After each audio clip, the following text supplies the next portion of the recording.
নারী ও মানুষ, নর ও মানুষ, সৃষ্টি মহান স্রষ্টার।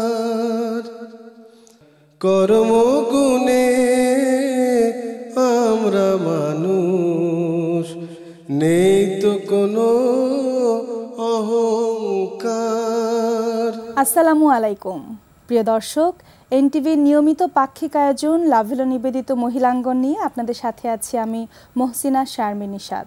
সবাইকে স্বাগত ও শুভেচ্ছা। প্রিয় দর্শক, একজন মুসলিমের হৃদয়ে কখনো বিষণ্ণতা কিংবা মনের দারিদ্রতা থাকতে পারে না, কারণ মুসলিমের হৃদয় হবে আলোয় আলোকিত এবং সত্যের সন্ধানে সর্বসময় ব্যস্ত। আর এই আলো এবং এই সত্য সকলের মাঝে কিছুটা ছড়িয়ে দেবার প্রয়াসেই আমাদের এবারের আয়োজন আলোকপ্রভা। নারী ও মানুষ, নর ও মানুষ। প্রিয় দর্শক, আমাদের আলোকপ্রভায় আজকের আলোচক হিসেবে উপস্থিত আছেন প্রফেসর ডক্টর সালমা আইনি, বিশিষ্ট শিক্ষাবিদ। আসসালামু আলাইকুম রহমতুল্লাহি ওয়া বারাকাতুহু। আপা, আমরা জানি যে মহান আল্লাহ তাআলা আমাদেরকে অনেক অনেক নিয়ামত দিয়েছেন এবং তার মধ্যে সবচেয়ে বড় নিয়ামত হচ্ছে ঈমান। আর এই ঈমানের গুরুত্ব নিয়ে আমরা আজকের আলোচনা করব আপা। তো প্রথমেই জানতে চাইবো যে আপা, ঈমানের শর্তগুলো আসলে কি কি? একটি যথার্থ কথাই হচ্ছে যে আল্লাহ তাআলার সর্বোত্তম যে উনি আমাদের প্রতি যে রহম করেছেন সেটি হচ্ছে আমাদেরকে ঈমান দান করা বা ঈমানের সুগন্ধি দিয়ে আমাদেরকে ভরিয়ে দেওয়া। তো এটি এত বেশি সত্য এবং ইউনিভার্সাল ট্রুথ, যার মধ্যে ঈমান আছে তিনি আল্লাহ তাআলার সৌন্দর্য বুঝতে পারবেন, আল্লাহ তাআলাকে স্বীকার করবেন। আর ঈমানহারা একজন মানুষ আশরাফুল মাখলুকাতের অন্তর্ভুক্ত হওয়া সত্ত্বেও সব কিছু হারিয়ে ফেলবেন। তো ঈমান কি এবং ঈমানের শর্তগুলো কি কি? ঈমান হচ্ছে বিশ্বাস, এবং এই বিশ্বাস হচ্ছে আধ্যাত্মিকতার দিক থেকে আল্লাহ সুবহানাহু ওয়া তাআলাকে মেনে নেওয়া। যদি বলি যে ঈমানের মূল শর্ত কয়টি, এর তিনটি শর্ত রয়েছে। জি আপা। প্রথমটি হচ্ছে মুখে স্বীকার করা, দ্বিতীয়টি অন্তরে বিশ্বাস করা, আমার হৃদয়ে সেটিকে ধারণ করা, আর তৃতীয়ত হচ্ছে এই যে আমি মুখে বললাম, অন্তরে বিশ্বাস করলাম, এরপর এটিকে কার্যে প্রতিফলিত করা।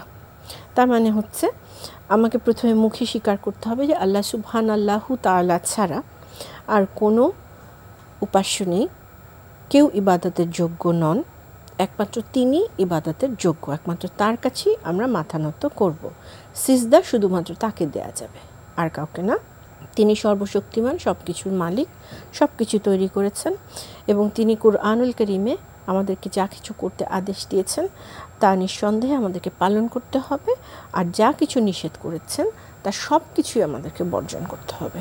অন্তরে দৃঢ়ভাবে বিশ্বাস করতে হবে যে যখন আর কি আল্লাহ তাআলা আমাদেরকে এই আদেশগুলো দিয়েছেন তার মানে হচ্ছে এগুলো মানতেই হবে। আংশিক মানব আর আংশিক মানব না, বা যেগুলো নিষেধ করেছেন তার কিছুটা করব আর কিছুটা নিষেধ অমান্য করব, এটি ঘটতে পারবে না।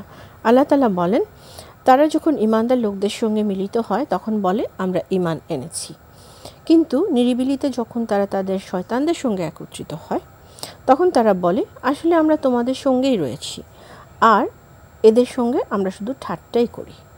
সূরা বাকারা আয়াত 14। তার মানে হচ্ছে এটি আমরা অহরহ দেখি, নিজের জীবনকেও বিশ্লেষণ করা প্রয়োজন। আসলে আমাদের অনুষ্ঠানের মূল কাজই হচ্ছে নিজেকে আগে মনে করিয়ে দেওয়া, আর সেই কথাটি আবার সবাইকে জানানো। অবশ্যই আপা। তো সেটি হলো যে আমরা যখন ঈমানদারদের সাথে থাকি তখন দেখা যায় আমরা এক রকমের বিহেভ করছি, আবার যখন আমরা ঈমান ছাড়া মানুষের সাথে থাকি তখন আবার আমরা তাদের মতো হয়ে যাচ্ছি। তার মানে হ্যাঁ, মুনাফিক। তার মানে এখানে একটি দুটো জায়গায় পা দিচ্ছি। জি আপা। তাহলে আমার ঈমান হারা হওয়ার সম্ভাবনা অনেক বেশি। এখন আমার মৌখিকভাবে স্বীকার করে নিচ্ছি এবং অন্তরে আমাকে সম্পূর্ণটাই ধারণ করতে হবে। আমি যে সব কিছু একবারে মানতে পারবো তা নয়, কিন্তু আমার অন্তরে ভয় প্রকম্পিত হতে হবে, আবার আনন্দে উদ্বেলিত হতে হবে। কিসের ভয়? যে আল্লাহ যদি আমি কথা না শুনি আমার জন্য তো খুব খারাপ পরিণতি, আর যদি আমি তার আদেশ মেনে চলি তাহলে আমার জন্য জান্নাতের সুসংবাদ। সেই জন্যে আনন্দে উদ্বেলিত হওয়ার ব্যাপারটি থাকে। এটি অন্তরে দৃঢ়ভাবে বিশ্বাস করতে হবে। আমল করা, ঠিক আছে আমি মুখে স্বীকার করলাম অন্তরে বিশ্বাস করলাম, এখন তাহলে আমাকে কী করতে হবে? আমার প্রতিটা কাজে এর প্রতিফলন ঘটাতে হবে। মানে আদেশ আমি জানি, নিষেধ আমি জানি, কিন্তু আমি মানলাম না। আমি বিশ্বাস করলাম যে তিনি এটা আদেশ করেছেন, এটা নিষেধ করেছেন, কিন্তু আমি যদি না মানি বা এটিকে আমি যদি প্রকাশ না করি আমার কাজের মাধ্যমে, তাহলে এই ঈমান হচ্ছে অত্যন্ত দুর্বল। তো শক্তিশালী ঈমানদার হওয়ার জন্য এই 3টি শর্ত প্রযোজ্য। জি আপা, আমি এবার জানতে চাইবো, যেহেতু আপা ঈমানের শর্তগুলো আবার আমরা জানলাম এবং আমি বললাম যে ঈমান অনেক বড় একটি নিয়ামত, তো সেই জায়গা থেকে আসলে ঈমানের গুরুত্ব বাস্তবিক জীবনে এত বেশি কেন আপা? কারণ যখন আমি আল্লাহ সুবহানাহু ওয়া তাআলাকে মেনে নিচ্ছি যে তিনি আমার সৃষ্টিকর্তা, পালনকর্তা, সবচেয়ে কাছের বন্ধু, খুব সহজ করে যদি বলি, তাহলে ব্যাপারটি কি হচ্ছে যে সন্দেহ নেই যে তিনি সর্বশ্রেষ্ঠ, আমি এটি স্বীকার করছি, এবং সবচেয়ে গুরুত্বপূর্ণ আমলটি হচ্ছে ঈমান, যেটি তিনি আমাকে দান করেছেন। সবচেয়ে সুন্দর উপহার হচ্ছে যার মধ্যে ঈমান এলো। কারণ আগেই বলেছে যে ঈমান ছাড়া ব্যক্তি হচ্ছেন তিনি ধ্বংসপ্রাপ্ত। জি আপা। আবু যর রাদিয়াল্লাহু আনহু বর্ণনা করেন যে এক সাহাবী একবার রাসূল সাল্লাল্লাহু আলাইহি ওয়াসাল্লামের কাছে একটা প্রশ্ন করলেন। প্রশ্নটা ছিল যে, ইয়া রাসূলুল্লাহ, কোন আমলটি সর্বোত্তম? তখন তিনি জবাব দেন, আল্লাহর প্রতি ঈমান। তা আল্লাহর প্রতি ঈমান যখন উনি সর্বোত্তম আমল বলে দিলেন, তার মানে এখন এই ঈমানের সাথে ওতপ্রোতভাবে জড়িত সব বিষয়গুলোই হচ্ছে গুরুত্বপূর্ণ। এখন যদি আমি আগেই বলেছি, যদি ঈমানই নষ্ট হয়ে যায় তাহলে তার কিছুই অবশিষ্ট থাকে না, তাহলে কীটপতঙ্গ আর মানুষের মধ্যে কোনো পার্থক্য থাকবে না। তাহলে পরে আসছে যেটি, সেটি হচ্ছে যে হিদায়া এবং ইহ এবং পরকালীন সুখ সৌভাগ্যের যত চাবিকাঠি সব কিছুই ঈমানের মধ্যেই রয়েছে, কারণই হচ্ছে ঈমান। আল্লাহ তাআলা বলেন, অতঃপর আল্লাহকে যাকে পথ প্রদর্শন করতে চান তাকে বা তার অন্তরকে তিনি ইসলামের জন্য উন্মুক্ত করে দেন। এটি সূরা আনআম আয়াত 125। তাহলে দেখা যাচ্ছে যাকে আল্লাহ তাআলা ভালোবাসছেন, যাকে তিনি উন্নত করতে চাচ্ছেন, তিনি তার মনকে, হৃদয়কে, বক্ষকে প্রসারিত করে দিবেন, ঈমান যাতে সেখানে প্রবেশ করে এবং ঈমানের আলোকে তার জীবন আলোকিত হয়ে যায়। এটি হচ্ছে গুরুত্ব। তাহলে এখন আল্লাহ তাআলা তো এমনি এমনি হিদায়াত দিবেন না। হিদায়াত আবার আমাকে মানুষ হিসেবে, যেহেতু আমার ফ্রি উইল রয়েছে, আমার আবার হিদায়াত চাইতে হবে, তার কাছে সদা সর্বদাই বলতে হবে যে আপনি আমাকে হিদায়াত দান করেন। আমরা অনেক সময় কথায় কথায় বলি না যে আল্লাহ অমুককে হিদায়াত দান করেন, আসলে অমুককে হিদায়াতের চাইতে আমার নিজের হিদায়াতের কথা নিজের কাছেই প্রার্থনা করা। আপা যেহেতু বললেন যে আপা ঈমানের, আমরা জানি যে ঈমানের আলোয় কিন্তু হৃদয় আলোকিত থাকে, কিন্তু আবার আমরা দেখি যে আপা মানুষ যত ঈমানদার হয়, মহান আল্লাহ তাআলা তার পরীক্ষাগুলো তত বেশি কঠিন করে দেন। একদম। এবং আমরা অনেক সময় আপা আফসোস করি যে হয়তো যে মানুষগুলোর ঈমান নেই তারা হয়তো এই পার্থিব জীবনে অনেক বেশি সুখে শান্তিতে রয়েছেন। তারপর এই পরীক্ষার যে বিষয়টি, ঈমানি ব্যক্তিদের বেশি পরীক্ষা, এই ব্যাপারটি একটু ব্যাখ্যা চাইছি। এটি খুব সহজ আসলে, কারণ আল্লাহ তাআলা বলেছেন যে আমি কোরআনুল কারীমে এটি এসছে বারবার যে যাকে আমি ঈমান দিব বা যে কিনা মুসলিম বা যে কিনা ইসলামের ছায়াতলে চলে আসবে, তাকে তো আমি এমনি এমনিই মানে পরীক্ষায় পাশ করাবো না, বা আমি এমনি এমনি তাকে জান্নাত দিব না। আমাদের একজন মানুষের মূল লক্ষ্য কি? জান্নাতে যাওয়া। জি আপা, জি। যেহেতু আমাদের এখানে এই পৃথিবীতে আমরা ক্ষণিকের জন্য এসেছি, যদি আমরা সেই ইটারনাল লাইফের কথা চিন্তা করি, এবার এটা সায়েন্টিফিক্যালিও প্রুভেন, ইটার্নিটি বা যে আত্মা যে থেকে যায় বা মানুষের প্রতিটি কথা থেকে যায়, ইথারে ভেসে থাকে কোথাও না কোথাও, কোনো কিছুই হারিয়ে যায় না। আমাদের চলন বলন কথন সব কিছু কিন্তু স্টোরেজ হিসেবে থেকে যাচ্ছে। তো এখন যদি আমরা সেটাই মনে করি যে আল্লাহ সুবহানাহু ওয়া তাআলাই সব কিছু, তাহলে তিনি তো কোরআনুল কারীমে পরিষ্কার বলেই দিয়েছেন যে যে কিনা আমার পথে চলবে সেই পথটি তো মানে কি বলে এটাকে, বেড অফ রোজেস হবে না, এটা অনেক কণ্টকপূর্ণ থাকবে। এবং তিনি বলেছেন আমি তোমাদেরকে ধন সম্পদ, সন্তান সন্ততি সব কিছু দিয়ে পরীক্ষা করব।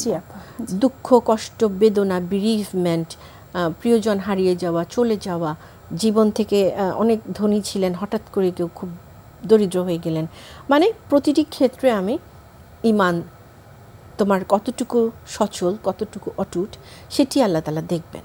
এবং আপা যে তাওয়াক্কালতু আলাল্লাহ, সবকিছুতে আল্লাহর উপর ভরসা করা। হ্যাঁ, সবকিছু ভরসা করা। তো এটা আসলে অনেক বিশাল একটি বিষয় যে ঈমানের যে পরীক্ষা, যখন আমরা আসলেও তাই যে আমরা অনেক সময় বলি যে অমুকে তো কিছুই মেনে চলছে না, তাহলে তার জীবন এত স্মুথ কেন? জি আপা। এই জীবনটা তো বলেই দেওয়া হচ্ছে এটা পরীক্ষার জীবন। জি আপা। সো এখন কেন স্মুথ সেটা আল্লাহ তাআলা তাকে এই জীবনে হয়তো স্মুথনেস দিয়ে কাটিয়ে দিবেন, পরবর্তী জীবনে সেই হিসাব নিকাশে তিনি হয়তো আটকে যাবেন। ওয়েরাজ একজন মুমিন এখানে এত বেশি কষ্টের ভিতরে থাকবেন যে পরবর্তী জীবনে তাকে আর কোনো প্রশ্নই আল্লাহ তাআলা হয়তো করবেন না, একবারেই মাফ করে দিয়ে জান্নাতে দিয়ে দিবেন।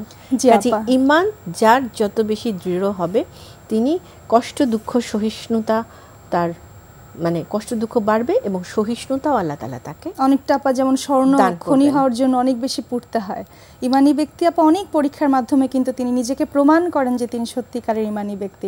আপা ছোট্ট করে জানতে চাইবো, যেহেতু সময়ের শেষ পর্যায়ে চলে এসেছি আপা, ইমানি যে ব্যক্তি তার ঠিক বিপরীতে কোন ব্যক্তিগুলো আছে?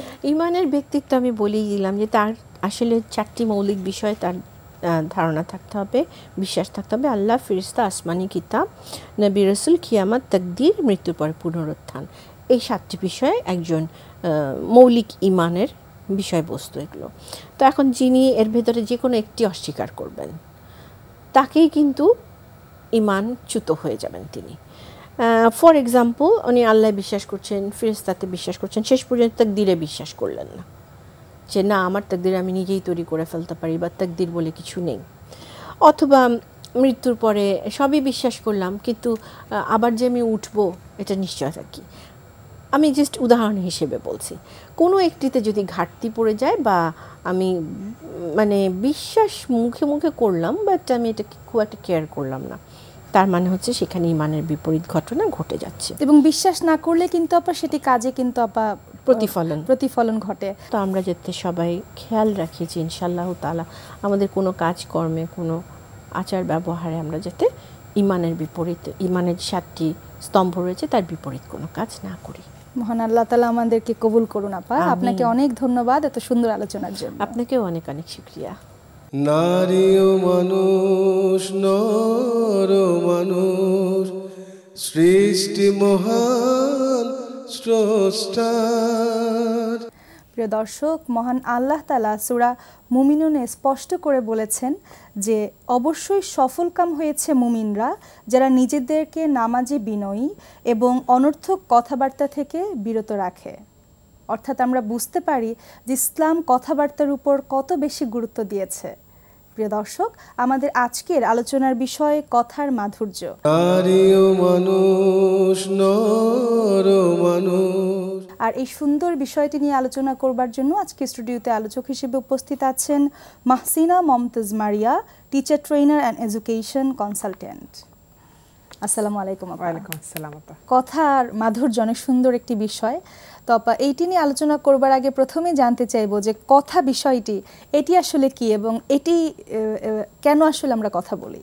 আসলে আমরা মানুষ হিসেবে আমাদের ভেতরের আবেগের, প্রয়োজনের, চাহিদার যত রকমের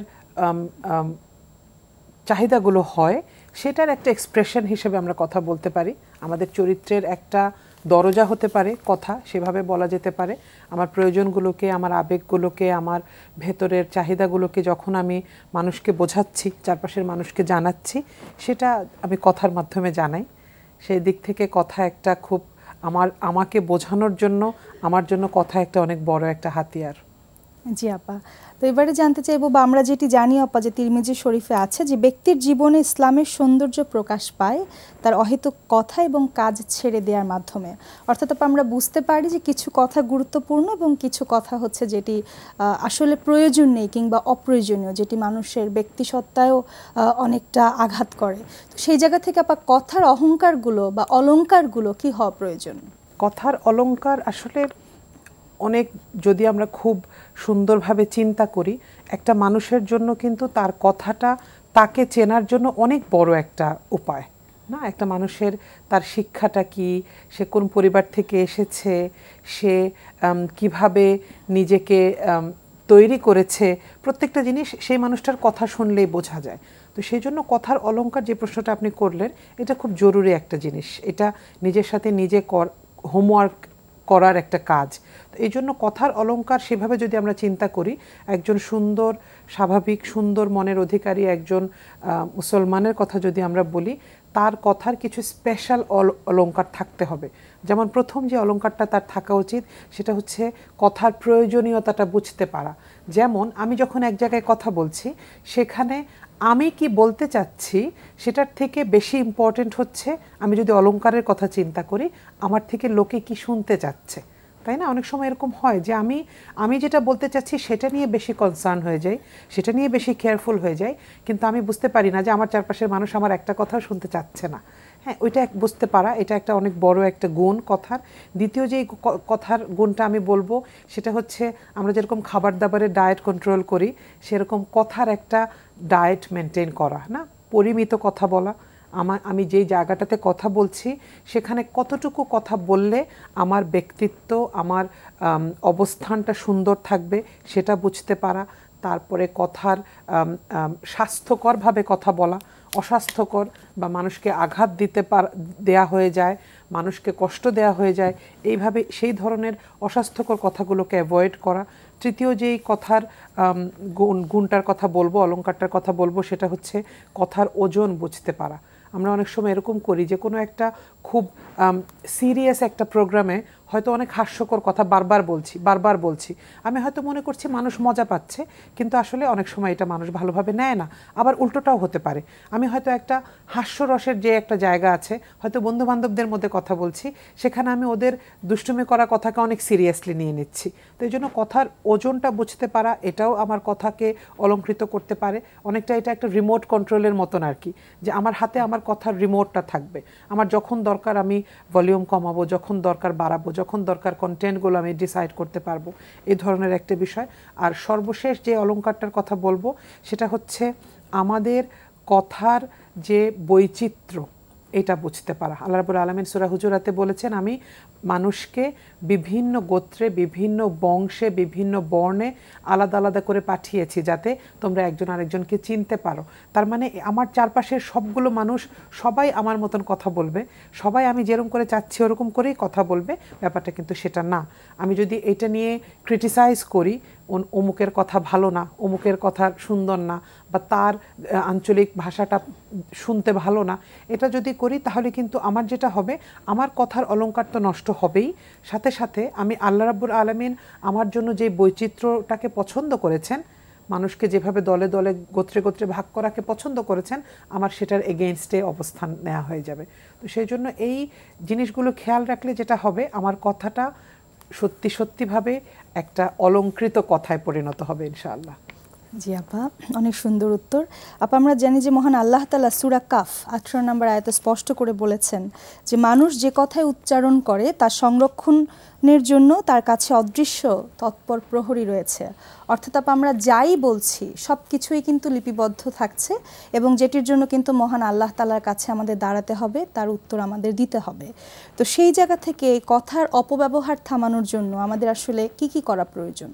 কথার অসুখ বা কথার অপব্যবহার এভাবে যদি চিন্তা করি, সেটা ঠেকানো আমাদের সচেতন মানুষ হিসেবে সেটার থেকে নিজেকে বাঁচিয়ে রাখা এবং আমার চারপাশের মানুষদেরকে বাঁচিয়ে রাখা অনেক বেশি জরুরি।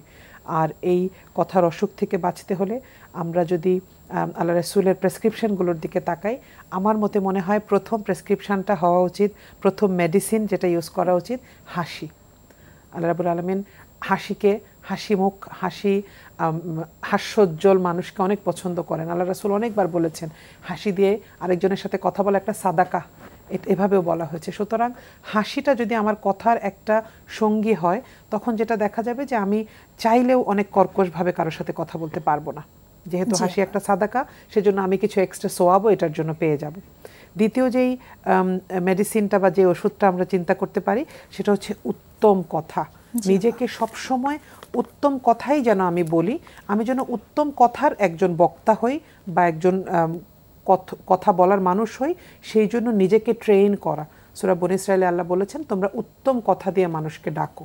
এটা খুব খুব সুন্দর একটা গুণ, সুন্দর একটা বৈশিষ্ট্য, যেটাকে আরবিতে কাউলুন হাসান বলা হয়, সুন্দরভাবে মানুষের সাথে কথা বলা।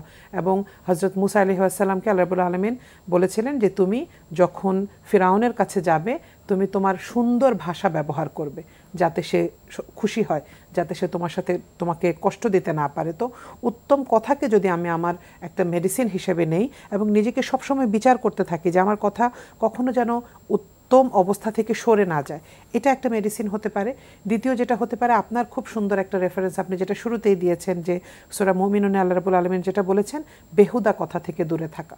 আমি যদি আমাকে বাঁচিয়ে রাখতে পারি বেহুদা, অনর্থক, অর্থহীন, কোনো রকমের কোনো মানে নাই, কোনো রেজাল্ট আসবে না ভালো, এই ধরনের কথা থেকে আমি যত বেশি নিজেকে বাঁচাতে পারবো তত বেশি আমার কথা দিয়ে মানুষ কষ্ট কম পাবে। এবং একটু ফেরাউনের যে উদাহরণটি দিলেন আপা, তখন কিন্তু আল্লাহ স্পষ্ট করে বলেছে যে তুমি যদি সুন্দর করে কথা বলো সেক্ষেত্রে হয় ফেরাউন তোমাকে ভয় করবে অথবা তোমাকে মেনে নিবে। হ্যাঁ, কত সুন্দর একটা, মানে একদম আল্লাহর পক্ষ থেকে সরাসরি একটা প্রেসক্রিপশন যে এটাই হবে তোমার সাথে যদি তুমি মেনটেন করো। এরপরে আর যে দুইটা খারাপ গুণের কথা বলবো যেগুলো থেকে বেঁচে চলতে পারলে আমার কথাগুলো সুন্দর হবে, সেটা হচ্ছে সূরা হুজুরাতে আল্লাহ রাব্বুল আলামিন বলেছেন গীবতের ব্যাপারে। আমি যদি কনফার্ম করতে পারি যে আমি গীবত থেকে মুক্ত, তাহলে আমার কথা অটোমেটিক্যালি সুন্দর হবে।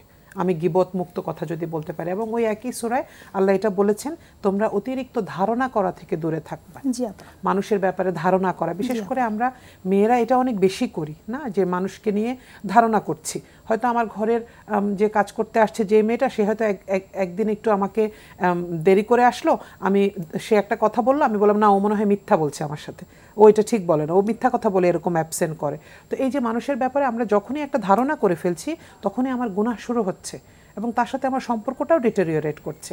তো এই জন্য এই মেডিসিনগুলো যদি আমরা আমাদের কথাকে ট্রিট করতে কাজে লাগাতে পারি, আমরা আশা করতে পারি ইনশাআল্লাহ আমরা কথার অপব্যবহার থেকে মুক্তি পাবো। খুব সংক্ষেপে জানতে চাইবো যে আমরা এখন দেখি যে অনেক সময় অনেক হাস্যোজ্জ্বল মুখেও আমরা অনেক সময় গীবত করে ফেলি, কিংবা যেটি বলা উচিত নয় সেটি আরেকজনের নামে বলে ফেলি। এটি আসলে করা কতটুকু অনুচিত, খুবই সংক্ষেপে জানতে চাইবো। এটা তো আসলে গীবতটাকে, যেহেতু গীবতটা আমাদের কমিউনিটি গ্যাদারিংগুলোতে খুব সহজে হচ্ছে, সেজন্য আমরা এটাকে মনে করছি এটা একটা সহজ কাজ। বাট এইটার আলটিমেট রিপ্রেজেন্টেশন তো কোরআনে এভাবে এসছে, এটার মানে হচ্ছে তোমার মৃত ভাইয়ের গোশত খাওয়া। সিম্পল হিসাব। এটা যদি আমরা জাস্ট এতটুকু মনে রাখি, এটা আমার জন্য ইম্পসিবল একটা কাজ, কোনো দিনও আমি সেটা করতে পারবো না। জাস্ট ওইটুকু মনে রাখলেই কিন্তু আমি গীবতের দুনিয়াবি ভয়াবহতা এবং আখিরাতের ভয়াবহতা থেকে মুক্তি পাবো ইনশাআল্লাহ। আপনাকে ধন্যবাদ এত সুন্দর আলোচনা করবার জন্য, অনেক সুন্দর কথার মাধ্যমে। আপনাকেও ধন্যবাদ এবং এনটিভিকেও ধন্যবাদ আমাকে আমন্ত্রণ জানানোর জন্য। প্রিয় দর্শক, এতক্ষণ আলোচনার মাধ্যমে আমরা জানলাম যে আমরা পরিমিত কথা বলবো, সুন্দর করে কথা বলবো এবং প্রয়োজনীয় কথাগুলোই বলবো। প্রিয় দর্শক, আমাদের আজকের অনুষ্ঠানটি যদি আপনারা পৃথিবীর যে কোনো প্রান্ত থেকে আরেকবার দেখতে চান তবে আপনাদের ভিজিট করতে হবে এনটিভির ওয়েবসাইটে www.ntvbd.com। আর এছাড়াও আপনারা ভিজিট করতে পারেন এনটিভির ইউটিউব চ্যানেল এবং ভেরিফাইড ফেসবুক পেজটি। প্রিয় দর্শক, আপনারা যদি আপনাদের অভিমত, উপদেশ কিংবা কোনো পরামর্শ আমাদেরকে জানাতে চান তবে চিঠি লিখতে হবে এই ঠিকানায়। পরিচালক মহিলাঙ্গন, এনটিভি বিএসইসি ভবন, 7ম তলা, 102 কাজী নজরুল ইসলাম এভিনিউ, কারওয়ান বাজার, ঢাকা 1215। প্রিয় দর্শক, মহান আল্লাহ তাআলা আমাদের সুস্থ রাখুন, সুন্দর রাখুন। আসসালামু আলাইকুম। সৃষ্টি মহান স্রষ্টার কর্মগুণে